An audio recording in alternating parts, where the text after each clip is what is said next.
Olá, meus amigos, minhas amigas, sejam bem-vindos e bem-vindas a mais essa live Bidenomics nos Trópicos. Eu sou André Roncalha, esse aqui comigo, Nelson Barbosa, nós que organizamos esse livro e estamos aqui fazendo essas lives para não apenas divulgar e lançar o livro, mas também para já dar início ao propósito principal desta iniciativa, que é tornar o debate público mais rico, mais diverso, para que a gente possa ter mais orientações, mais visões aqui para o nosso desenvolvimento econômico e para a economia na retomada, quando ela eventualmente chegar. Então aqui Nelson Barbosa, que vocês já conhecem, professor da UNB, pesquisador do IBRE-FGV, também professor da FGV São Paulo, foi ministro do Planejamento e da Fazenda do governo Dilma e secretário de Política Econômica do governo Lula. Hoje na live nós vamos falar sobre política monetária e emprego e temos aqui duas pessoas fantásticas que contribuíram com o volume do Bidenomics nos Trópicos e que fizeram capítulos específicos sobre esses temas. Então a gente primeiro tem aqui a Júlia Braga, deixa eu colocá-la aqui na sala conosco, seja bem-vinda, Nelson, Júlia. A Júlia é doutora pelo Instituto de Economia da UFRJ e é professora associada da Faculdade de Economia da Universidade Federal Fluminense, no Rio de Janeiro. E ela também foi assessora econômica no Ministério do Planejamento. Então, é uma pessoa que tem aí uma larga experiência em temas monetários, também trabalha com emprego, com atividade econômica, está sempre na mídia. Eu sempre brinco com ela que eu tenho uma admiração grande porque ela foi citada pelo boletim de inflação do Banco Central, acho que já 2 vezes, né, Júlia? Já 2 vezes, então fantástico, seja muito bem-vinda, é sempre um prazer receber a Júlia aqui. E hoje estreia no canal, uma estreia que me honra muito, Braulio Borges, também um grande economista, grande colega, amigo, ele é mestre em teoria econômica pela FEA USP e atualmente ele é economista sênior da área de macroeconomia da LCA e pesquisador associado do FGV IBRE, também é uma voz muito importante nesse debate, traz sempre uma visão refrescante sobre a discussão econômica em temas de política monetária, mas também na macroeconomia como um todo. Então seja muito bem-vindo, Braulio, é um prazer e uma honra ter todos vocês aqui para essa nossa conversa, segunda conversa do Bidenomics nos Trópicos. Então, para quem já está aqui chegando, já, por favor, deixa a curtida no vídeo, de preferência, compartilhe esse vídeo para que o algoritmo nos ajude a fazer essa mensagem chegar mais longe. Para quem tem interesse no livro, eu vou deixar o link aqui da editora FGV, que foi quem organizou e publicou esse livro, que está disponível atualmente apenas em e-book, tá? Então eu vou deixar o link para o acesso ao livro e vou também já avisar vocês que ele está em várias plataformas, ele está no Google, na Apple, na Amazon, então vocês podem procurar em todos eles o Bidenomics nos Trópicos, que vocês vão encontrar sem muita dificuldade. Então eu já, de pronto, vou passar a palavra para a Júlia, que vai fazer ali uma breve apresentação sobre o capítulo dela, que discutiu o emprego, né, a questão principalmente, eu dei um desafio ali, eu e o Nelson passamos um desafio grande para ela, né, que é refletir sobre talvez o próximo do imponderável na nossa economia, que fazer essa transição verde num país que tem quase 15%, né, 14 ponto alguma coisa de desempregados, com uma taxa de subocupação tremenda, né, e uma população que de alguma maneira se encontra mal alocada no mercado de trabalho. Então, Júlia, por favor, passe aí a sua mensagem do seu capítulo, que ficou tão legal para quem está nos acompanhando. Seja muito bem-vindo. Obrigada, boa noite. É uma satisfação estar aqui com esses 3 grandes economistas, me sinto honrada. Bom, eu escrevi o capítulo 12 do livro Emprego e a Transição Verde. Então, eu começo a fazer uma discussão a respeito, uma interpretação, uma leitura do American Jobs Plan, né, no âmbito do plano Biden. E se a gente for ler a proposta, né, do American Jobs Plan, a gente percebe que, em primeiro lugar, existe uma ruptura em relação a todo o paradigma teórico da economia do emprego, né, vigente até então, que no lado real da economia foi incorporado, né, pela era Reagan. Então, eu entendo o American Job como essa ruptura, né, do pensamento econômico predominante até então, e uma ruptura em relação às políticas que foram adotadas na era Reagan, né, que eu estou chamando de era Reagan num sentido mais amplo, né, até então. Bom, então, o American Jobs Plan faz uma proposta de criação de empregos bem pagos, empregos remunerados, né, combinada com a proposta de investimentos públicos na área de infraestrutura, saúde e educação. Então, isso me chamou muita atenção, né, porque as propostas que a gente comumente, né, lê a respeito de mercado de trabalho, de criação de empregos no paradigma tradicional, está muito associada à redução de custos, né, salariais, políticas que incentivem essa redução, né, ou políticas que, vamos dizer assim, que tornem o mercado de trabalho mais flexível, mais desregulamentado, né, com a diminuição do poder dos sindicatos, como aconteceu na era Reagan, e o que o American Jobs Plan faz é justamente o inverso, né? É valorizar, né, os trabalhadores, valorizar a importância do poder coletivo de barganha dos trabalhadores. Então, ele usa, né, até esses termos, né, sindicatos, termos que comumente aparecem até sido dogmatizados, né, no debate econômico. E eu entendo, então, que é um reconhecimento da incapacidade do pensamento econômico das escolas tradicionais de gerar empregos com qualidade, né, empregos de qualidade, né? Então, existia toda uma agenda da escola neo-keynesiana que se dedicava a identificar diferentes tipos de rigidez, né, do salário. Por que os salários não caem? Porque, na teoria deles, é preciso que os salários caiam, é preciso que os salários sejam flexíveis, né, e os sindicatos, por exemplo, atrapalham, né, essa queda do salário, porque isso vai gerar, né, o pleno emprego, porque existem mecanismos, forças de mercado que vão levar ao pleno emprego se houver essa flexibilidade salarial.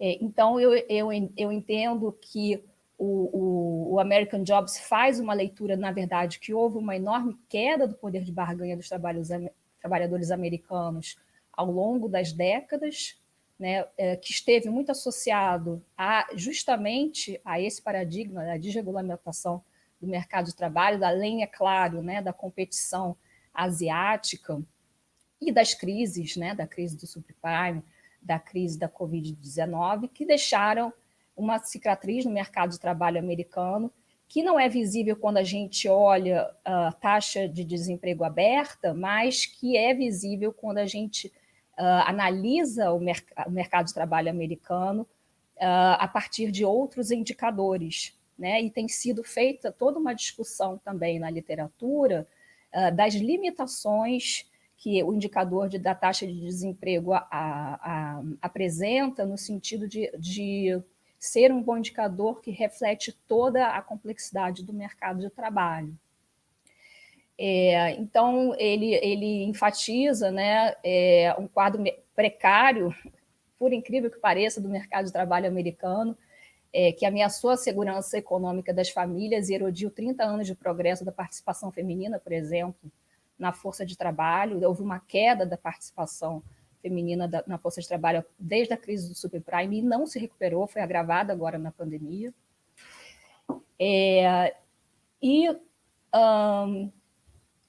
Os salários, na verdade, apresentaram um baixo crescimento em todo esse período, né? Então, a gente percebe que esse indicador de taxa de desemprego até caiu, desemprego aberto, né? Mas caiu com a geração de desempregos que a gente lendo, né, o American Jobs entende como empregos de má qualidade, no sentido de não remunerar adequadamente o americano, né?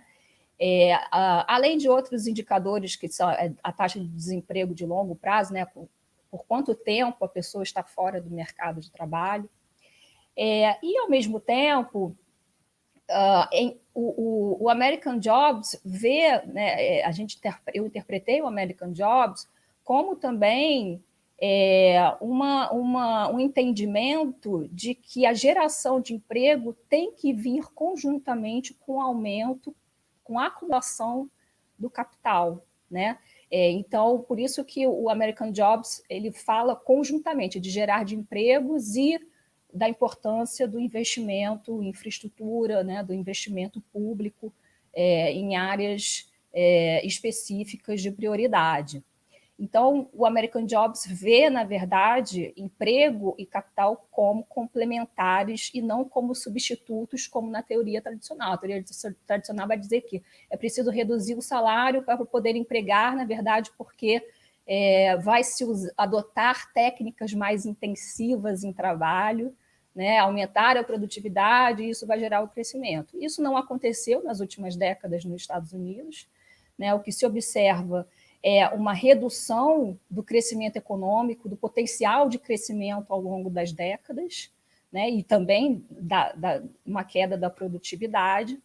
Então, eu vejo então essa proposta do Biden como uma proposta de fortalecer, né, o poder de barganha dos trabalhadores, gerar emprego juntamente com a ideia, né, de que é importante um Estado que invista, faça investimentos públicos para melhorar a infraestrutura. Existe um reconhecimento da decadência, né, da destruição que foi feita da malha de infraestrutura nos Estados Unidos ao longo das últimas décadas e que precisa ser reconstruída e que o emprego vai ser gerado conjuntamente, então, com esse aumento da capacidade produtiva e da acumulação do capital.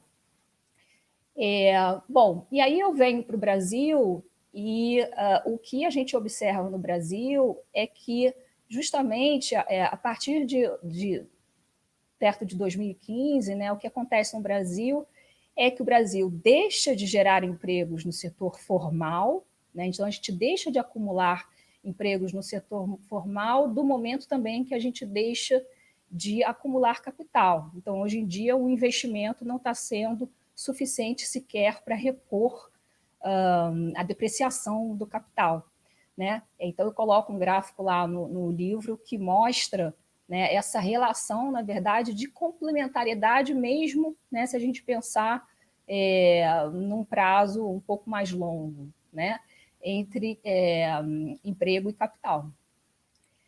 Bom, então, eu vejo, na verdade, aqui no Brasil, né, a situação, na verdade, é muito mais grave que nos Estados Unidos, né? Então, a gente precisa, muito mais do que eles, né, de uma proposta como o American Jobs Plan, né?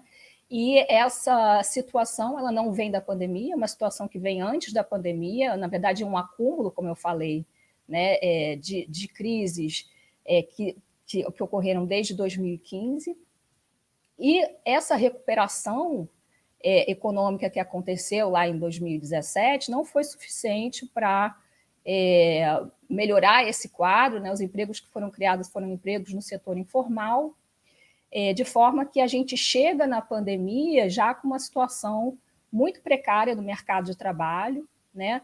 E a pandemia veio, vamos dizer, coroar esse movimento, né? No sentido de piorar muito mais a situação, uma vez que a gente agora teve destruição de postos de trabalho e muitas pessoas saíram, né, da força de trabalho, deixaram de procurar emprego, seja por desalento, né, seja por outros motivos. A própria pandemia muitas vezes impede, por exemplo, mães de irem procurar emprego porque precisam ficar com seus filhos mais novos. De forma que, hoje em dia, se a gente considerar que a taxa de participação, né, da força de trabalho fosse constante, né, se essas pessoas não tivessem deixado de procurar emprego, a taxa de emprego estaria lá perto de 20%. Né? Então, o esforço aqui no Brasil tem que ser muito maior do que os Estados Unidos, porque a gente já vem de uma situação muito precária, e a pandemia acentuou muito essa precariedade do mercado de trabalho. Bom, e aí depois eu faço uma discussão da literatura da economia do meio ambiente sobre empregos verdes, né? Empregos verdes, na verdade, tem uma definição, é um conceito que vem muito associado a setores, né, que são considerados verdes, que são considerados limpos, né? Estimativas mostram que o número de empregos verdes no Brasil a gente tem um patamar muito baixo de empregos verdes, né?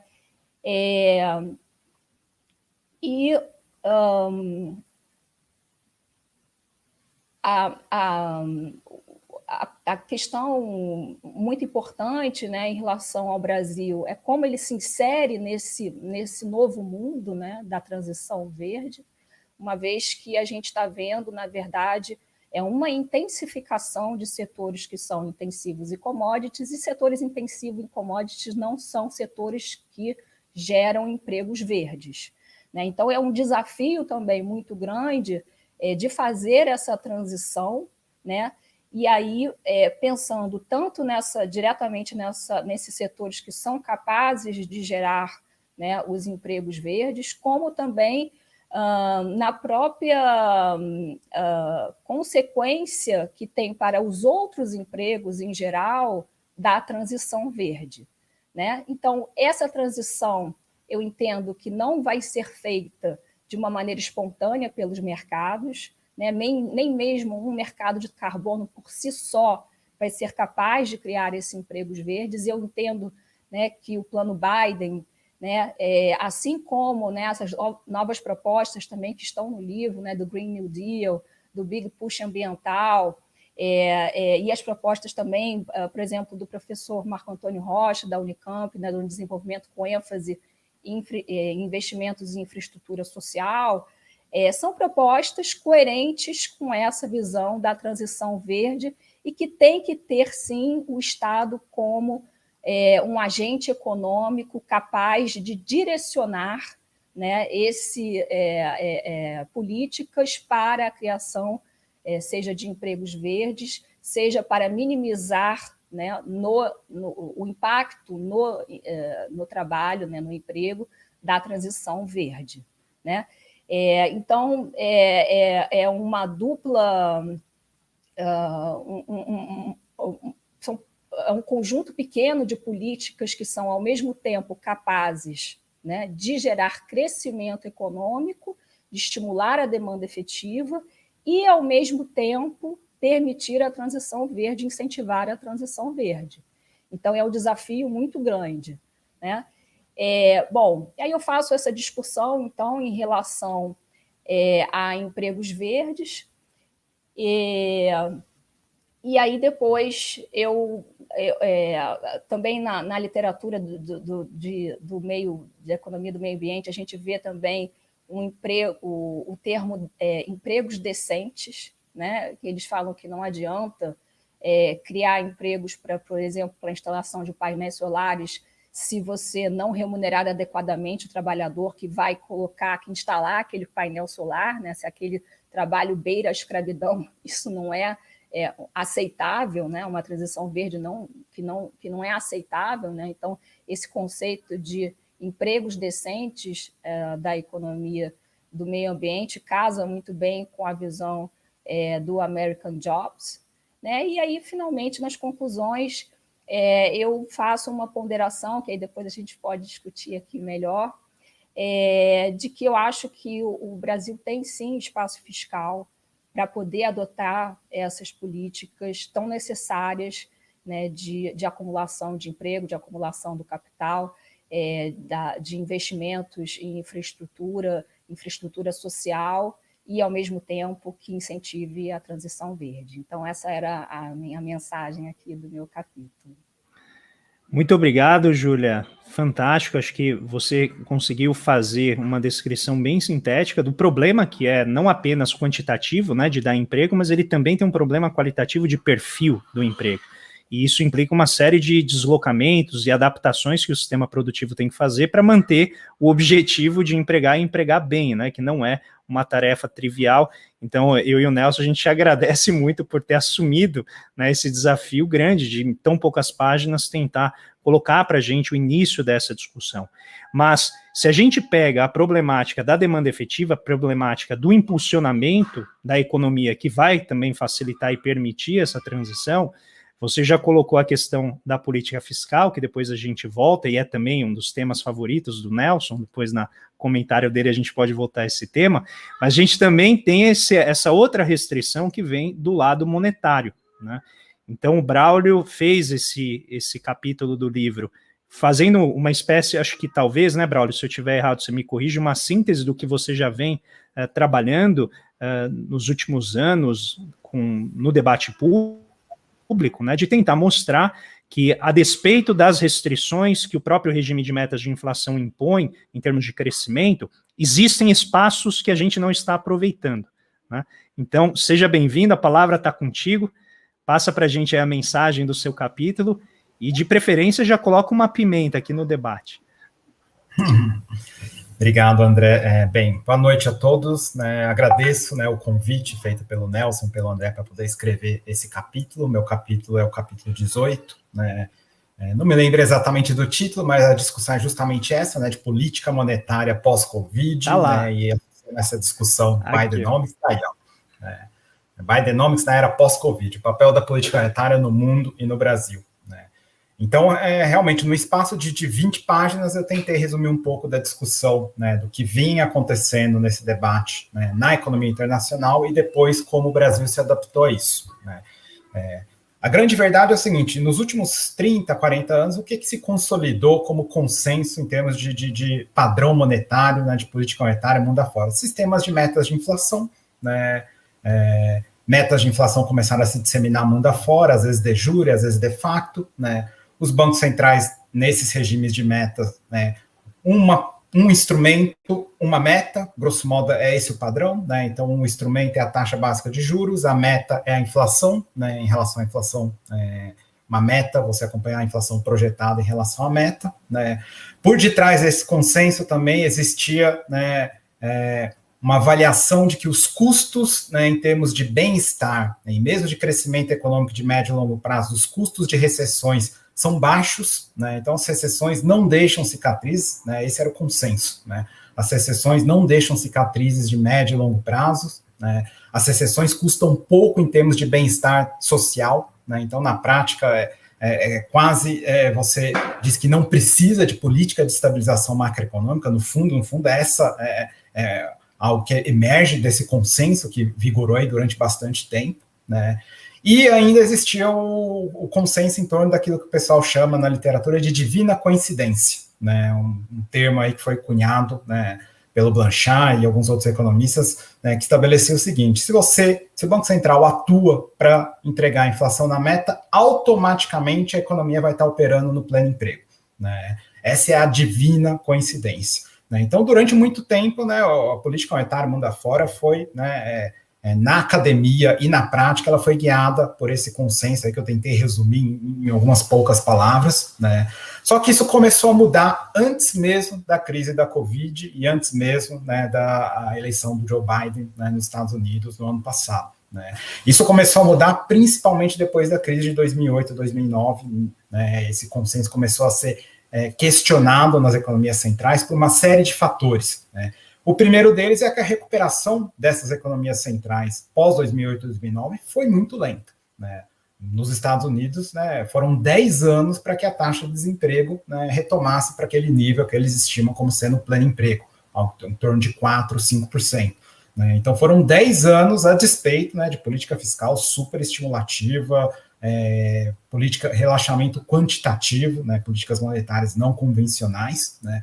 E isso também aconteceu na Europa, né? A Europa até teve uma recuperação ainda mais lenta, porque lá em 2011 e 2012 o Banco Central Europeu já estava subindo juros, né, até de uma maneira bastante precipitada, né? Então, uma das razões que levou esse questionamento, né, do arcabouço vigente anterior foi isso, né? A recuperação muito lenta da economia das economias centrais pós-crise de 2008 e 2009.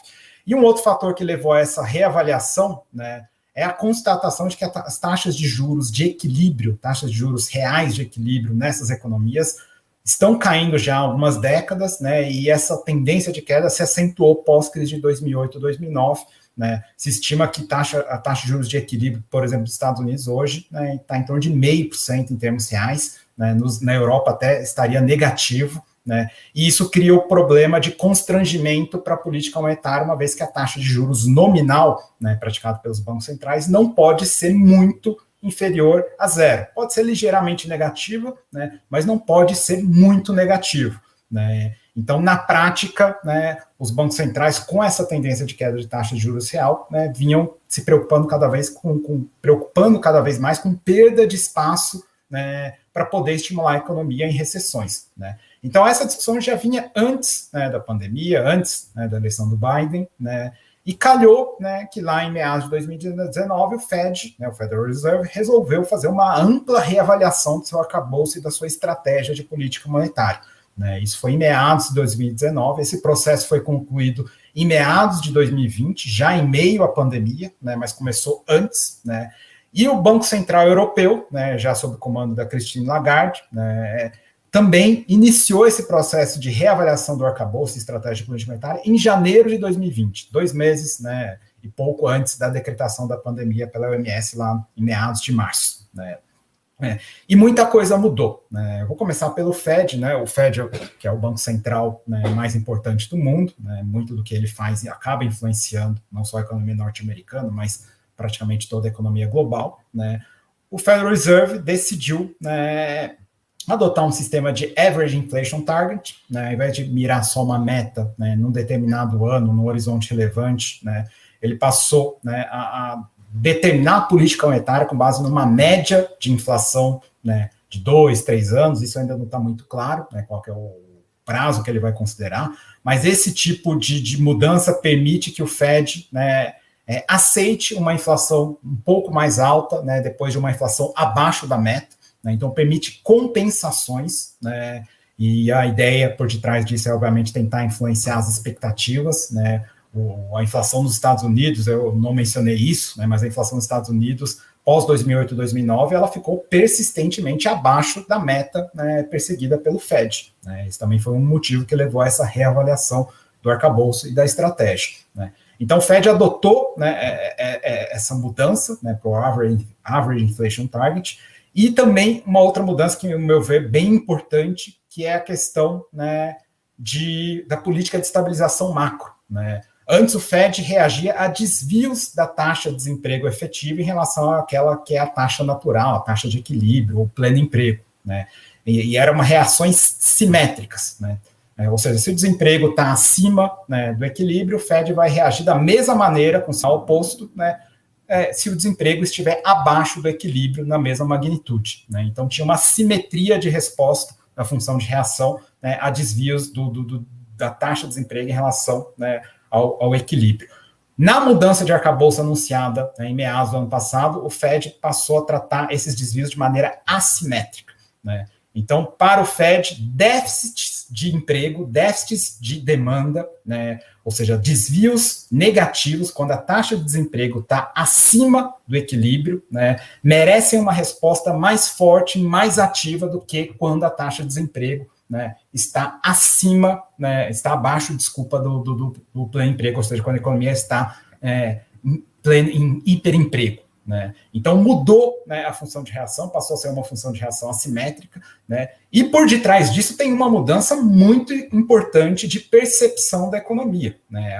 Tem uma mudança, né, implícito nisso, embora não esteja explícito na comunicação do Fed sobre essa mudança, mas implícito nisso está a visão da esterese econômica, que os ciclos econômicos afetam a tendência, o crescimento de médio e longo prazo, por uma série de fatores. Né? A esterese, né, se manifesta principalmente por meio do mercado de trabalho, desemprego de longa duração, erosão de capital humano, fuga de cérebros, mas também tem outros fatores, né, estoque de capital físico também se deteriorando, né, o próprio rebaixamento de expectativas, né, quando a economia fica por muito tempo aquém do pleno emprego, desestimula o empreendedorismo, o investimento em inovação, né, e, inclusive, alimenta a própria instabilidade política, né, quando a economia fica por muito tempo aquém do pleno emprego. Então, implícito nessa mudança, né, da função de reação do FED, também tem, né, essa questão da percepção de que a esterese econômica está aí, né, ou seja, os ciclos econômicos não podem ser tratados de maneira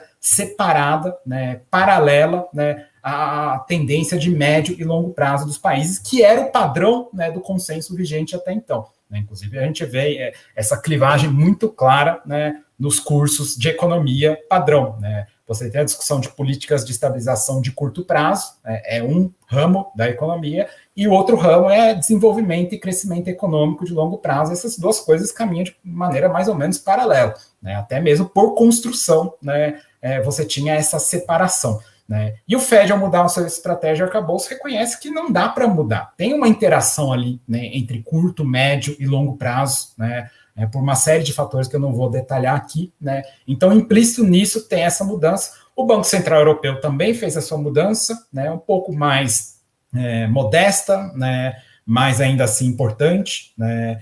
E nesse sentido, né, a gente já traz a discussão para o Brasil, né? O Brasil, né, adotou o regime de metas de inflação, como todos sabemos, lá em 99, né? Desde então, né, o regime de metas de inflação no Brasil mudou muito pouco, né?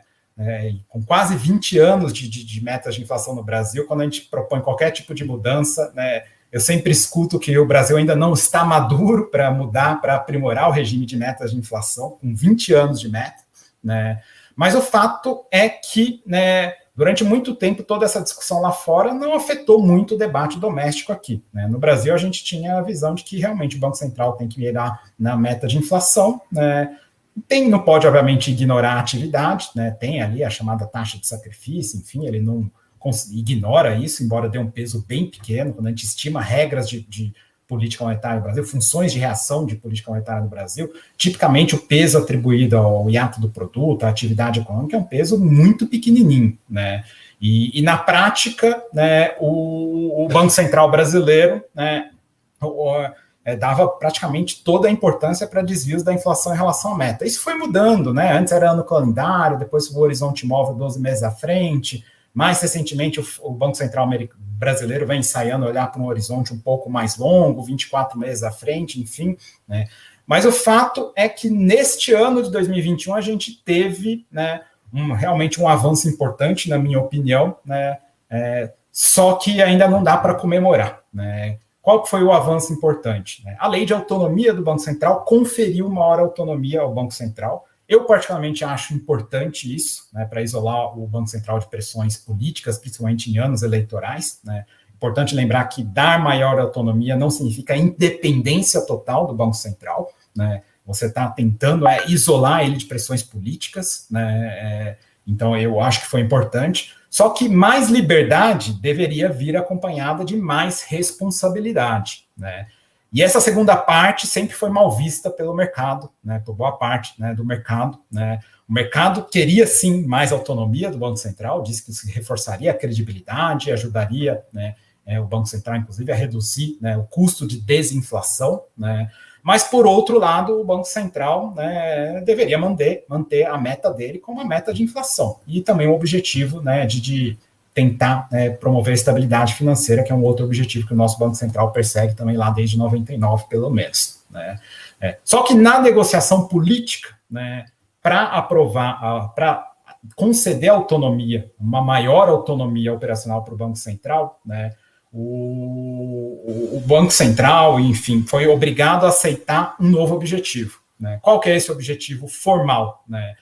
Suavizar as flutuações econômicas, né, e fomentar o pleno emprego, né? Muitos torceram o nariz para a inclusão desse novo objetivo, né, o mandato formal do Banco Central, né? O próprio Banco Central torceu o nariz para isso, a verdade é essa, né? Eu digo isso, né, porque a lei de autonomia foi aprovada em fevereiro, né, deste ano. Um dia depois da aprovação da lei de autonomia, o Banco Central já fez questão de colocar lá no seu site que ele tinha, né, maior autonomia do que ele tinha antes, só que ele levou 2 meses para mudar o mandato dele, né, e incluir, né, o novo mandato, né, de suavizar as flutuações e fomentar o pleno emprego.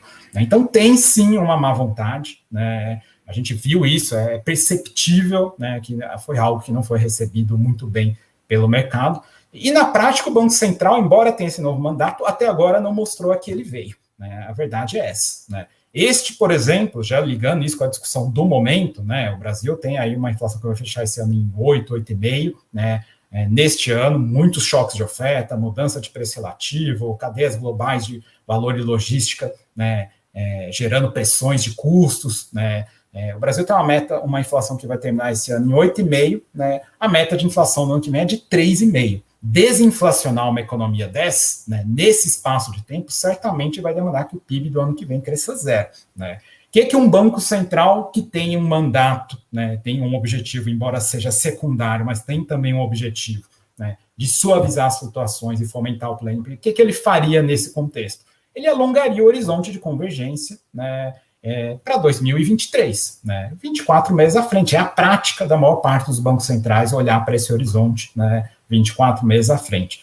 Obviamente que minha opinião é que, para também não ficar muito desancorado no meio do caminho, eu adotaria uma meta intermediária para 2022. Não os 3,5, que são a meta formal, mas algo em torno de 4, 4,5, 5, enfim, né? Isso dá para definir, dá para tentar fazer um estudo mais técnico para dizer o que dá para combater, o que não dá para combater, né? Então, na prática, a gente teve um avanço, só que não, né? A gente tem agora um mandato, né, um projeto de lei, uma lei que conferiu maior autonomia e, junto com a autonomia, deu, né, um mandato formal, né, para o Banco Central para suavizar as flutuações econômicas e promover o pleno emprego. E eu enfatizo isso porque, né, não estou falando aqui que o Banco Central tem que estimular o PIB, né, ou levar a taxa de emprego para zero, né? Não, né? O que está escrito lá é suavizar a flutuação econômica e fomentar o pleno emprego, ou seja, a lei deu liberdade para o Banco Central definir o que é pleno emprego. Ninguém está dizendo para ele que pleno emprego é a taxa de desemprego de 8, 9 ou 10. Ele pode definir isso, né? Então, é muito diferente de se você colocasse um mandato, né, em que o Banco Central teria que ter uma meta, né, de crescimento econômico, por exemplo, né?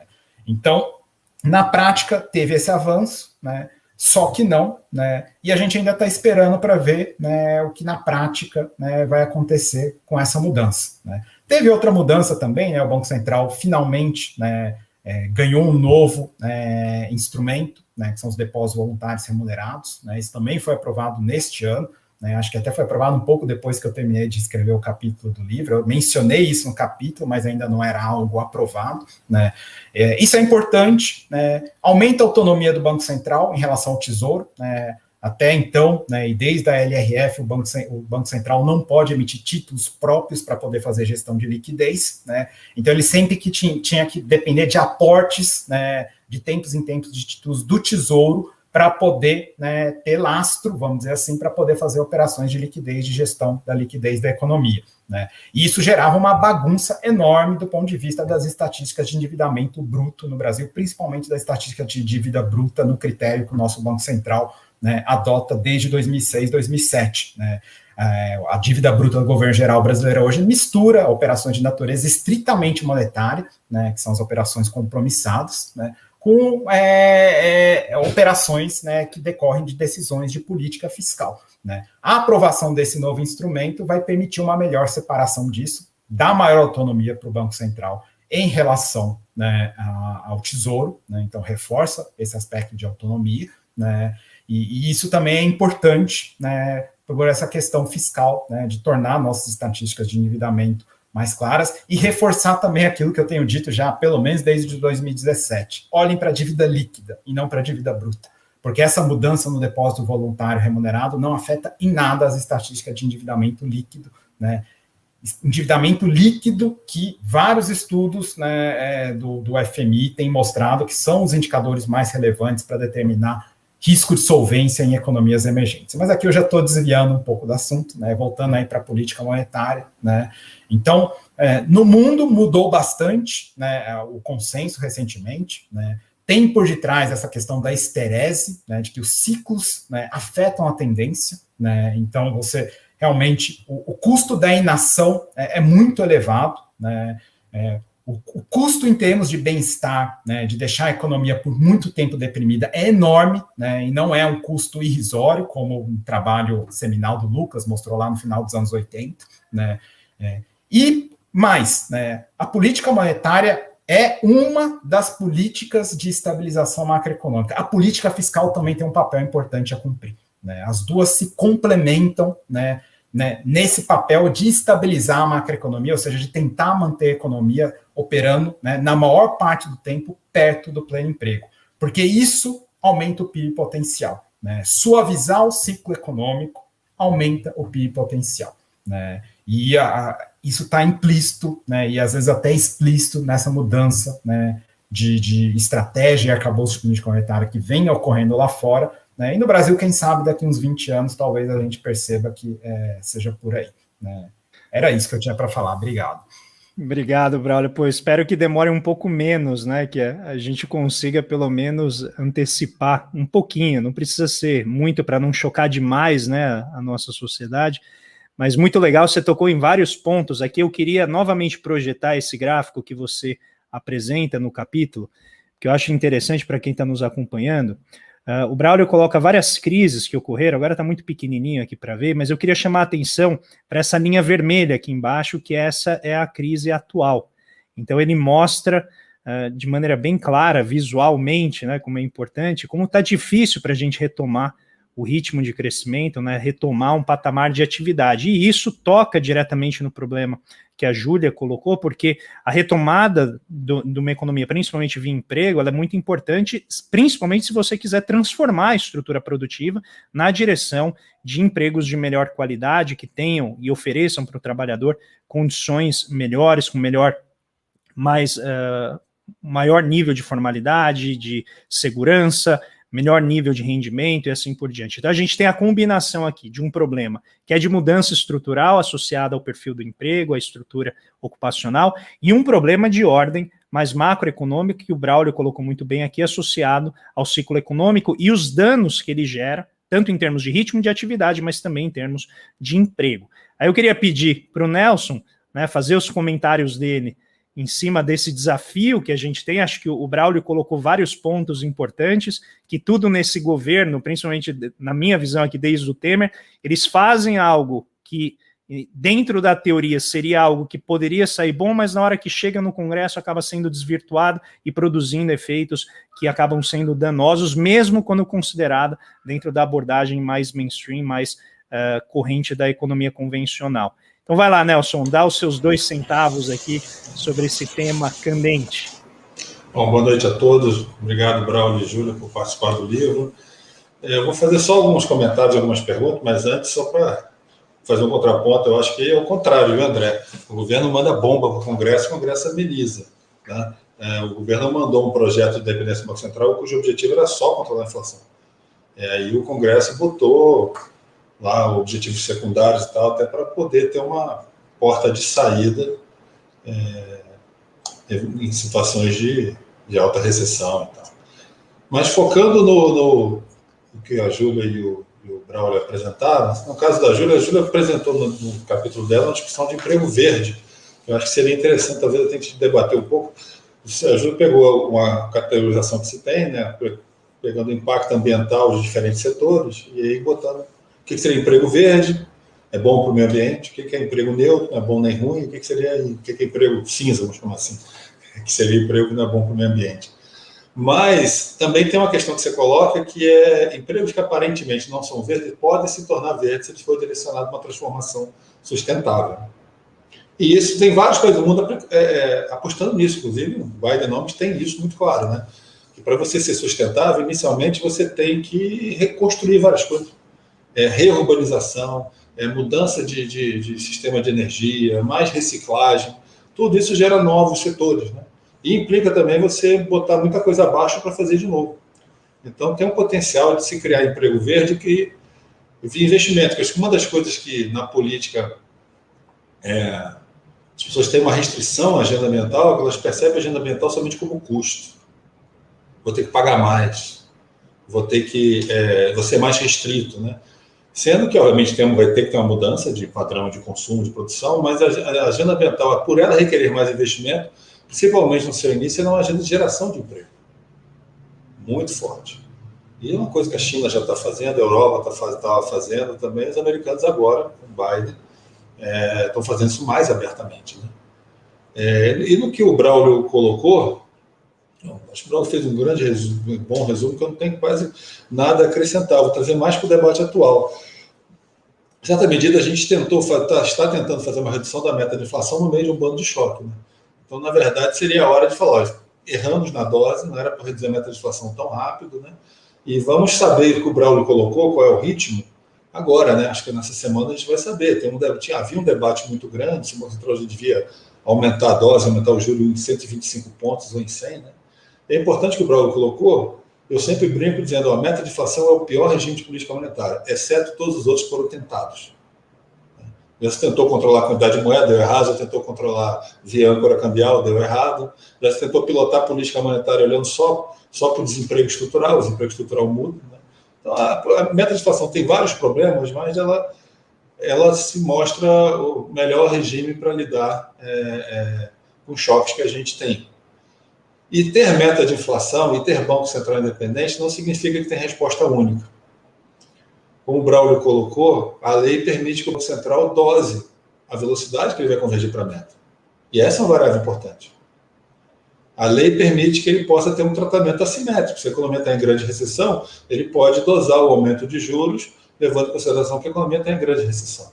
Então, apesar do sistema ser o mesmo, né, tem uma meta, é a meta de inflação que vai ganhar a taxa de juros, existem graus de liberdade que podem ser utilizados nessa convergência para a meta, né, levando em consideração outros fatores. E esse é o debate do Brasil hoje, né, quente nessa semana, porque muita gente apareceu dizendo que devido à aceleração da inflação mais forte, o Banco Central deveria acelerar o aumento de juros. O Banco Central, vamos ver na quarta, né? Vamos falar, bater 3 vezes na madeira aqui, vai que eu falo, eles fazem isso. Mas o presidente do Banco Central veio a público semana passada, numa live, meio que dizendo, não, eu vou fazer 100 pontos. Eu vou nessa velocidade. Eu acho que implicitamente ele está fazendo o que o Braulio disse. Começa a sinalizar que a convergência para a meta de inflação não é no final de 2022.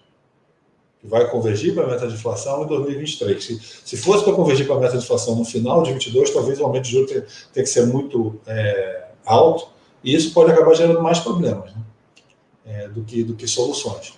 E aí, para o Braulio, é um pouco você comentar, Braulio, que a gente tem trabalhado bastante nisso no IBRE, né? O que está se vislumbrando para o ano que vem é um cenário de baixíssimo crescimento.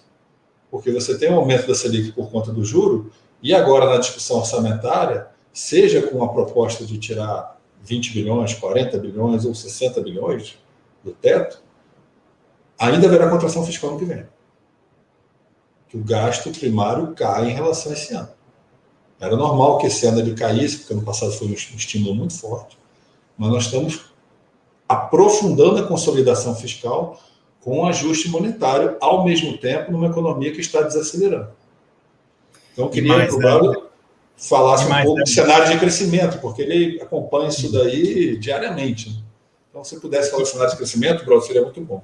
É isso. E mais, né, Nelson? Já emendando, né, no que você acabou de colocar, você tem aperto de política monetária, né, já com sinalizações de que a política monetária vai para terreno contracionista, então a gente não está falando mais de normalização, né, já se fala claramente de política monetária indo a terreno contracionista, política fiscal também consolidando, né, o impulso fiscal, né, negativo pelo segundo ano consecutivo, e isso com uma economia que está aquém do pleno emprego. Né, esse é o ponto. Né. A gente está comemorando aqui, por exemplo, que o PIB brasileiro voltou no começo desse ano para o nível pré-pandemia, né, mas antes da pandemia, nosso PIB ainda estava 3% abaixo do começo de 2014. Né? A gente não tinha recuperado, tinha sido a recuperação mais lenta da história. Né? Uma economia que ainda, nas minhas estimativas, tinha lá um excesso de ociosidade, né, o tal do hiato do produto, de 5%.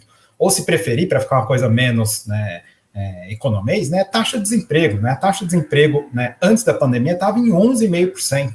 Né? Existe razoável consenso dentre os economistas que pleno emprego no Brasil é uma taxa de desemprego entre 9 e 10. Né? Então, antes da pandemia, né, a gente estava com um desemprego de 11,5%, esse desemprego subiu para quase 15% ao longo da pandemia, e hoje está em 14,5%. Né? Então, o PIB voltou e o desemprego está lá, resiliente. Né? Então, consolidação fiscal, política monetária contracionista com uma economia em pleno emprego. Então, a política econômica como toda, a política de estabilização macro, ela está sendo pró-cíclica. é a armadilha da prociclicalidade, né? E tem até estudos do Alesina, né? O Alesina é insuspeito, né? Um estudo dele de alguns anos atrás mostrando que políticas fiscais procíclicas, né, em recessões, elas alimentam instabilidade política, instabilidade social, aumentam a desigualdade, né?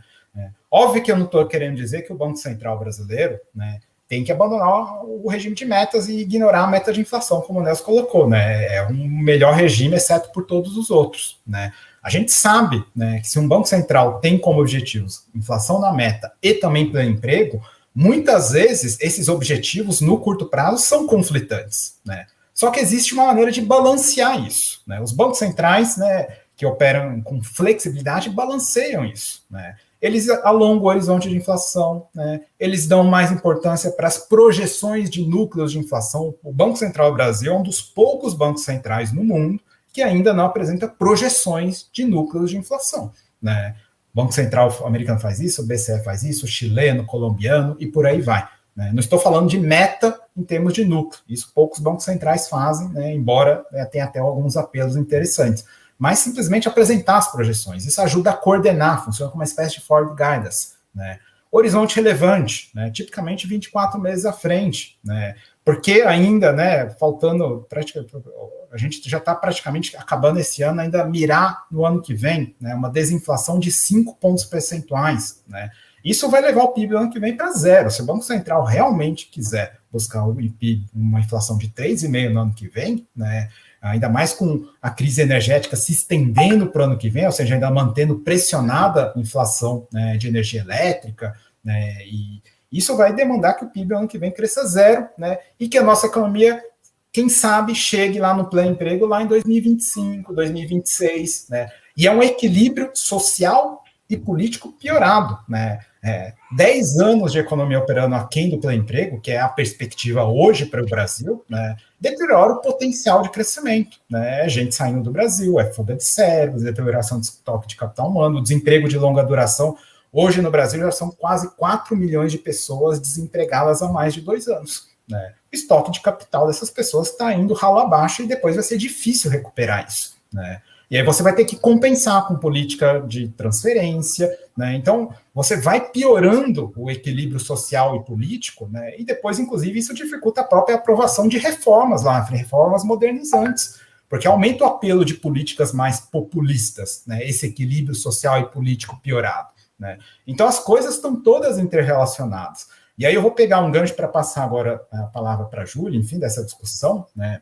Recentemente eu li um trabalho divulgado em meados do ano passado, um trabalho que foi feito pela Organização Internacional do Trabalho e pelo Banco Interamericano de Desenvolvimento, né, justamente falando dessa questão dos empregos verdes, né. Eles estimam, né, que se a América Latina como um todo, né, se engajar de fato numa transição para chegar lá no net zero, né, em termos de emissões, né, líquidas de gás de efeito estufa em 2050, né, ou seja, nos próximos 30 anos, eles estimam que até 2030, ou seja, nos próximos 10 anos, né, essa transição geraria 22,5 milhões de novos empregos na América Latina, destruiria outros 7 milhões e meio, né, nessas indústrias mais ligadas a combustíveis fósseis, enfim, mas teria um ganho líquido de 15 milhões, né, dos quais 7 milhões seriam no Brasil, né, quase metade desse ganho, né, seria no Brasil, né. Então é importante, agora a gente sabe que isso não vai acontecer out of blue sky, né? Precisa, né, de liderança e iniciativa, a gente sabe que é o governo que tem que tocar isso, não só com iniciativas de carbon tax, enfim, mas tem que ter planejamento, tem que ter coordenação, tem que envolver os mercados, né, investimento público talvez, né, mais regulação, enfim, mas tem que ter um papel ativo, o governo tem que liderar isso, né, muito na linha do que a Mariana Mazzucato tem dito recentemente, de encarar, olha, tem a missão é essa, né, transitar, fazer com que a economia brasileira, né, seja mais limpa e mais, dependa menos de São Pedro, né, porque tem isso também, né, o Brasil ainda tem uma matriz hidrelétrica que, embora seja limpa, faz a gente depender muito de São Pedro, e o regime de chuvas no Brasil está maluco, né, enfim, está mudando estruturalmente, até mesmo por conta, né, das queimadas, enfim, né, então, na prática, temos uma missão, né, levar a economia brasileira para essa trajetória para uma economia que é mais verde e menos dependente de São Pedro. E isso deve ser percebido nesse contexto pós-pandemia como uma oportunidade, e não como um custo. Óbvio que tem custo, né? A gente sabe que toda transição tem custo, mas isso deve ser percebido como uma oportunidade para gerar mais emprego, acelerar a recuperação cíclica da economia e impulsionar o PIB potencial, né? Porque essas coisas estão todas interrelacionadas, né? Como eu tentei aqui, né, enfatizar com toda a discussão de estresse, enfim. Então, era isso que eu queria jogar aí para a discussão, né, para, inclusive, né, a Júlia comentar. Bom, Júlia, agora o tempo é teu, que eles já apimentaram bem a conversa, então fica à vontade para reagir, para colocar novas questões aqui. Bom, eu acho que esse ano a gente está vivendo no Brasil uma demonstração de como essas ideias que estiveram vencedoras, né, vamos dizer assim, no debate entre os economistas, como essas ideias fracassaram, no fundo, né? Porque a gente não está tendo nem crescimento, na verdade, está tendo uma recuperação econômica que está recuperando o PIB para o que era antes da pandemia, o que, na verdade, veio muito por conta das políticas de estímulo econômico, né? Se a gente observar o consumo das famílias, na verdade, coincidiu, né, com o grande estímulo que teve pelo auxílio emergencial. Então, foi política fiscal, na verdade, né, que levou essa recuperação para o que era antes da pandemia. E depois, o consumo das famílias esse ano parou de crescer, está estagnado, né? Então, eu vejo, na verdade, né, fora, né, esse experimento, né, bem sucedido do auxílio emergencial, eu vejo um fracasso das ideias no sentido que a gente estava com o que estava vencendo no debate, grosso modo, em termos macroeconômicos, né, era que precisava fazer, né, políticas de austeridade fiscal, né, retirar o Estado, né, diminuir a presença do Estado na economia, e as regras fiscais, especialmente a regra do teto do gasto faz isso, né, essa regra do teto do gasto faz isso, que o nosso tempo sempre pontua, né, essa regra foi implementada.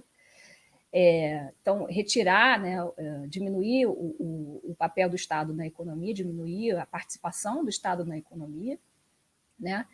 E, ao mesmo tempo, uma crença de que bastava reduzir a taxa de juros que a economia ia começar a se recuperar, né? E essa redução da taxa de juros era muito interpretada, né, por causa, como uma consequência, vamos dizer, né, tanto da adoção da regra do teto do gasto, quanto da reforma trabalhista, quanto da reforma da Previdência.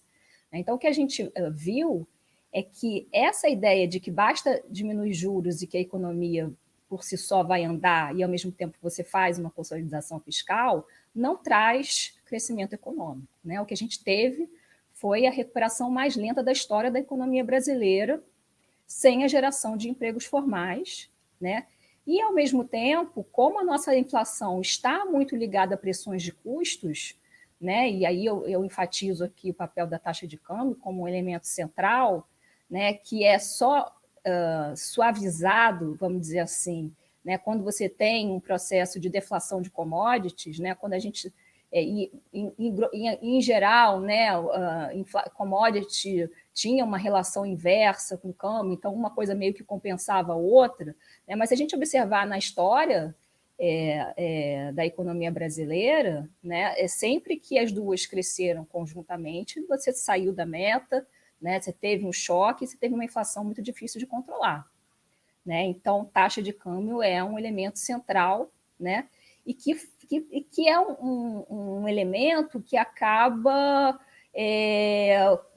dificultando ainda mais, né, a política monetária, o entendimento da política monetária, porque ela não pode ser igual, né, ao entendimento, por exemplo, que é da economia americana, porque variação cambial lá praticamente não afeta a inflação. Aqui afeta, né? Bom, claro, tudo está denominado em dólar mesmo no mercado internacional, então não tem conversão cambial. Aqui a gente tem. Então, esse foi um elemento muito importante para a inflação, para essa inflação que o Banco Central não conseguiu dosar, né? Não conseguiu estimar, né? Como o Braulio falou, né? Não conseguiu prever, saiu do controle, né? E eu vejo um certo erro de política monetária no sentido de que o Banco Central parece que está sendo um elemento que traz mais estabilidade ainda, porque o que aconteceu com a taxa de juros no Brasil é uma coisa sem precedente em termos de variação, né? A gente sai da maior taxa de juros para a menor taxa dos juros do mundo, para depois voltar para a maior taxa de juros do mundo. Então, são variações muito intensas, né? Quando, na verdade, a gente precisa de suavizações, né? E não de variações tão intensas, né? Então, isso demonstra uma dificuldade muito grande, né? Também, né? Em relação a esses conceitos tradicionais, taxa de desemprego neutra, né? Taxa de juros natural. Ninguém sabe qual é o valor da taxa de juros natural no Brasil. Não é verdade, essa pessoa fala qual é, né, com toda a certeza do mundo, ela provavelmente vai errar. Porque a gente, além de ser um conceito discutível em termos teóricos, né, é um conceito que é muito difícil de estimar, né, mesmo quando a gente tenta estimar, na verdade, você faz uma estimativa sujeita a erro, né, com um grande erro padrão, né, em relação a essas taxas. E certamente o Banco Central não conseguiu, principalmente, né, numa economia em transição, como está sendo no mundo todo, né, mesmo se a gente acredite nesses conceitos, né, eles não são passíveis de estimação, porque tem quebra estrutural, né? Então, realmente se apegar, né, a esses conceitos, na verdade, que o Jerome Powell, na verdade, quando ele, na conferência, né, que aconteceu há 2 anos atrás, ele questionou esses conceitos, né? E a mudança depois que ele selou lá no ano passado, né, de paradigma da política monetária, veio depois dele já ter questionado esses conceitos antes da pandemia. Então, é uma discussão que já vem sendo feita antes, né? Eu concordo com o Nelson que a inflação, de fato, é um elemento, né, que é a cargo do Banco Central controlar, lógico, não discuto isso, né? Mas existem outros fatores também que acabam afetando a inflação e que esse paradigma econômico de retirar o Estado, né, de atuação acaba que a gente perde algumas políticas que podiam auxiliar, né, no sentido de minimizar, né, o impacto desses choques de custo para o preço final, né? Então, eu vejo o momento atual como um momento que sela, né, que fica muito claro o fracasso dessas ideias. Então, era isso que eu queria falar agora. Excelente, Júlia, muito obrigado. Bom, já passamos de 1 hora. De novo, eu e o Nelson aqui como autoridades nessa live. Erramos a meta, Nelson. De novo, a gente excedeu o tempo, porque os debates são realmente muito interessantes, muito ricos. E então eu quero agradecer demais a Júlia por ter estado aqui com a gente essa noite, ao Braulio por vir compartilhar. Fiquem tranquilos, vocês serão intimados novamente para voltar ao canal e a gente continuar esse debate. Quero também agradecer muito pela participação no livro, por enriquecer bastante essa discussão, e como a gente viu aqui, às vezes é muito difícil a gente entrar no debate do que fazer em termos mais qualitativos, porque a gente sempre acaba voltando, é quase um centro atrator voltar para os problemas macroeconômicos, né, de política monetária e fiscal, porque realmente eles são a restrição, talvez, mais forte no momento que a gente precisa antes da retomada. E o ponto central que a gente analisou aqui, eu dividiria em 2 ordens, né? O primeiro é no plano das ideias. Eu acho que ficou muito claro para quem nos acompanhou que existe uma mudança de pensamento que está ocorrendo no mundo afora, mas como sempre, o ingresso aqui no país é muito lento, vagaroso, com muita resistência, com muito choramingo, de não é assim, porque o Brasil é diferente, o Brasil não tem como adaptar essas ideias. Então, o Braulio fez uma estimativa que eu espero que ele erre muito, de 20 anos até essas ideias chegarem aqui, eu espero que seja um pouco menos. E a segunda ordem de questão que a gente analisou aqui foi o espaço de política econômica, para que a gente consiga aproveitar aquilo que dentro do regime que está posto de gestão macroeconômica, que a gente consiga espaços maiores para estimular a atividade econômica e aí sim confrontar essa restrição mais qualitativa que tem a ver com a mudança estrutural, que tem a ver com investimentos em inovação, com a mudança no perfil ocupacional, e a gente direciona a economia para um crescimento mais inclusivo e também com prosperidade compartilhada e também respeitando o meio ambiente. Então, eu quero agradecer demais a todos vocês, a quem nos acompanhou aqui e deixou várias questões aqui no chat. De uma maneira ou de outra, eu acho que os temas foram tocados, a não ser uma questão mais específica, mas todos estes brilhantes economistas estão nas redes antissociais para vocês irem lá, né, perguntar para ele, levarem as dúvidas para eles. Então, agradeço demais a vocês, um grande abraço e fiquem antenados, porque a gente vai ter muitas outras lives discutindo com os outros autores e autoras do livro. Então, fiquem antenados aqui nas redes sociais para a gente voltar e continuar esse debate. Obrigadão, gente. Boa noite. Até a próxima. Tchau, obrigado. Boa noite.